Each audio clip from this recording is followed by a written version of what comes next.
A+ vision news നിങ്ങൾക്കായി സമർപ്പിക്കുന്നത് Super Absorbent Poppy's Diapers. Shobhika weddings Kozhikode, Kanhangad, Koyilandy, Kuttiady, Nilambur. പരിചരണത്തിന്റെ 10 വർഷങ്ങൾ. Eranad hospital and research centre, main road, Edakkara. Sree Vivekananda Padana Kendram, Palemad, Edakkara.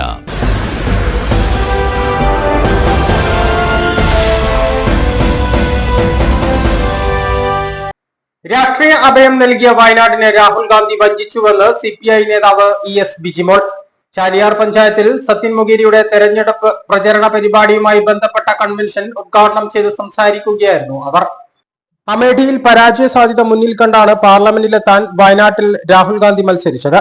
അമേഠിയിലെ ജനങ്ങൾ പരാജയപ്പെടുത്തിയപ്പോൾ വയനാട്ടുകാരാണ് രാഹുൽ ഗാന്ധിക്ക് രാഷ്ട്രീയ അഭയം നൽകിയത്.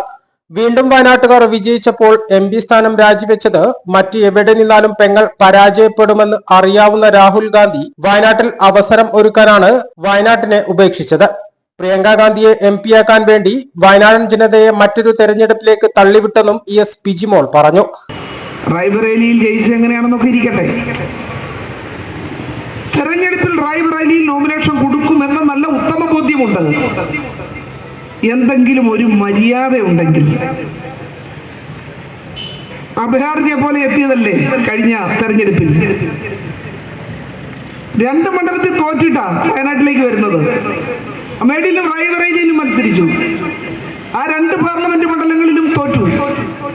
ചുമ്മാ മത്സരിച്ചതല്ല, അവരുടെ കയ്യിൽ തലമുറകളായി ഇരുന്നതാ. ഈ പറയുന്ന ഒരുപാട് പാരമ്പര്യമുള്ള മണ്ഡലമാണ്. അപ്പനപ്പൂപ്പന്മാരായി കാത്തു സൂക്ഷിച്ച സമ്പാദ്യമാണ് റായ്ബറേലി, അമേഠിയും ഒക്കെ. ആ 2 മണ്ഡലവും കൈവിട്ടു. ഞങ്ങൾക്ക് വേണ്ട എന്ന് അവിടുത്തെ നാട്ടുകാർ പറഞ്ഞു. അപ്പൊ കോൺഗ്രസ്സുകാർ വളരെ മനോഹരമായി അവിടെ നിന്ന് പൊക്കി ഇവിടെ കൊണ്ടുവന്നു. കാരണം ഇവിടെ തമ്മിലടിയാണ്. ഒരുത്തൻ നന്നാകുന്നു, ഒരുത്തന് കാണാൻ പറ്റിയില്ല. എനിക്ക് കിട്ടിയില്ലേലും വേണ്ടിയാൽ അവന് കിട്ടരുത്, അവനാ പാർലമെന്റ് മണ്ഡലത്തിൽ മത്സരിക്കരുത്. ഇത്രയുള്ള ഉദ്ദേശം. വയനാട്ടിൽ വന്നു, 2 തോറ്റ രാഹുല് വയനാടുകാർ സ്വീകരിച്ചു. രാഷ്ട്രീയ അഭയം എന്ന് വേണമെങ്കിൽ പറയാം. വയനാട് നൽകിയത് ഒരു രാഷ്ട്രീയ അഭയമാണ്. ഇല്ലെങ്കിൽ പാർലമെന്റിന്റെ പടിയെ വിട്ടാൻ രാഹുൽ ഗാന്ധിക്ക് പറ്റുമായിരുന്നില്ല. ഒരു മര്യാദയുണ്ടെങ്കിൽ രാഷ്ട്രീയ അഭയം കൊടുത്ത ഒരു പാർലമെന്റ് മണ്ഡലത്തെ എങ്ങനെയാണ് ഉപേക്ഷിക്കാനായിട്ട് കഴിയുക? ഇതാണ് ചോദ്യം. നിങ്ങൾ റായ്ബറേലിയിൽ വീണ്ടും മത്സരിക്കാൻ തീരുമാനിച്ചല്ലോ. നിങ്ങൾ റായ്ബറേലിയിൽ മത്സരിക്കുമെന്ന് നല്ല ബോധ്യമുണ്ട്. എന്നിട്ടും നിങ്ങൾ ഈ വയനാട്ടിൽ വന്ന് നോമിനേഷൻ കൊടുത്ത് തെരഞ്ഞെടുപ്പിൽ മത്സരിച്ച് രാഷ്ട്രീയ അഭയം നൽകിയ വയനാടിനെ നിങ്ങൾ ഉപേക്ഷിക്കാൻ തീരുമാനിക്കുന്നു. അപ്പൊ അതിന് പിന്നിൽ വേറൊരു അജണ്ടയുണ്ട്. ഈ നാട്ടിൽ കോൺഗ്രസ്സുകാരൊന്നും ഇല്ലേ?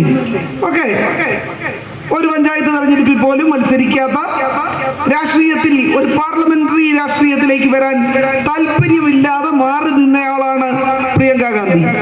അവർക്ക് രാഷ്ട്രീയത്തിൽ വരാൻ താരപരിവേഷത്തോടു കൂടി ഇങ്ങനെ കോൺഗ്രസ്സുകാരെ ജയിപ്പിക്കുന്ന ഒരു പ്രചരണ താരമായി നിൽക്കുകയായിരുന്നല്ലോ.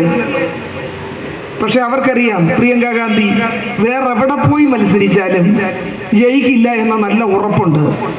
പെങ്ങളെ കൂടി പാർലമെന്റിൽ എത്തിക്കണം. അങ്ങനെ പാർലമെന്റിൽ എത്തിക്കുന്നതിന് വേണ്ടി കണ്ടുപിടിച്ച കുറുക്കുവഴിയാ വയനാട്.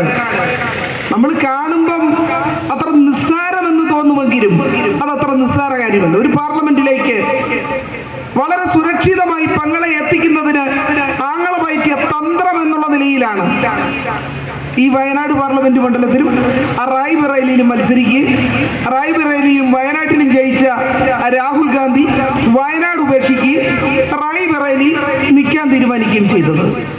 നന്ദികേട് മാത്രമല്ല, കാലാകാലങ്ങളായി കോൺഗ്രസിനോടൊപ്പം നിൽക്കുന്ന ആളുകളോട് കാണിച്ചൊരു ചതി കൂടിയാണ്. അങ്ങനെ ഒരു ചതി കൂടിയുണ്ട്. പണക്കൊഴുപ്പിന്റെ മത്സരമാണ് നടക്കുന്നത്. വന്യമൃഗശല്യം, കാർഷിക വിളകളുടെ വിലയിടിവ് എന്ന വിഷയത്തിൽ കഴിഞ്ഞ 5 വർഷം രാഹുൽ ഗാന്ധി എന്ത് ചെയ്തുവെന്നും അവർ ചോദിച്ചു. CPM Chaliyar local secretary M Viswanathan അധ്യക്ഷത വഹിച്ചു. ഏറനാട് മണ്ഡലം തെരഞ്ഞെടുപ്പ് committee chairman K Ramdas, convener K Bhaskaran, K Shafeer, PT Ummer, Nishid Akambadam എന്നിവർ സംസാരിച്ചു. A+ vision Chaliyar. Sree Vivekananda Padana Kendram Palemad Edakkara. 12 degree കോഴ്സുകളും 4 PG കോഴ്സുകളും, computer lab, digital studio, recording studio എന്നിവ ഉൾക്കൊള്ളുന്ന multimedia course, BCA lab, physics lab, psychology lab, library എന്നിവയും BCom, BBAയോടൊപ്പം ACCA, CMA US തുടങ്ങിയ കോഴ്സുകളും. ACCAയിൽ 9 പേപ്പർ എക്സംഷനും അതോടൊപ്പം ഒരു ഇന്റർനാഷണൽ ഡിഗ്രിയും നിങ്ങൾക്ക് ലഭിക്കുന്നു. ലോകോത്തര അംഗീകാരമുള്ള ആഡ് ഓൺ കോഴ്സുകളായ CMA, Tally international, logistics and supply chain management, IATA തുടങ്ങിയവയ്ക്ക് 100% പ്ലേസ്മെന്റും ഉറപ്പു നൽകുന്നു. ആരോഗ്യ വകുപ്പിന്റെ അംഗീകാരമുള്ള ജില്ലയിലെ ഏക diploma in health inspector course, TTC, B.Ed കോഴ്സുകളും, LKG മുതൽ 4 വരെയുള്ള ഇംഗ്ലീഷ് മീഡിയം, +1 VHSC ഉൾപ്പെടെ 16 ബാച്ചുകളുള്ള കേരളത്തിലെ ഏക ഹയർ സെക്കൻഡറി സ്കൂൾ. വിശാലമായ auditorium, play ground, ladies hostel, bus സൗകര്യവും. ശ്രീ വിവേകാനന്ദ പഠന കേന്ദ്രം പാലേമാട് എടക്കര.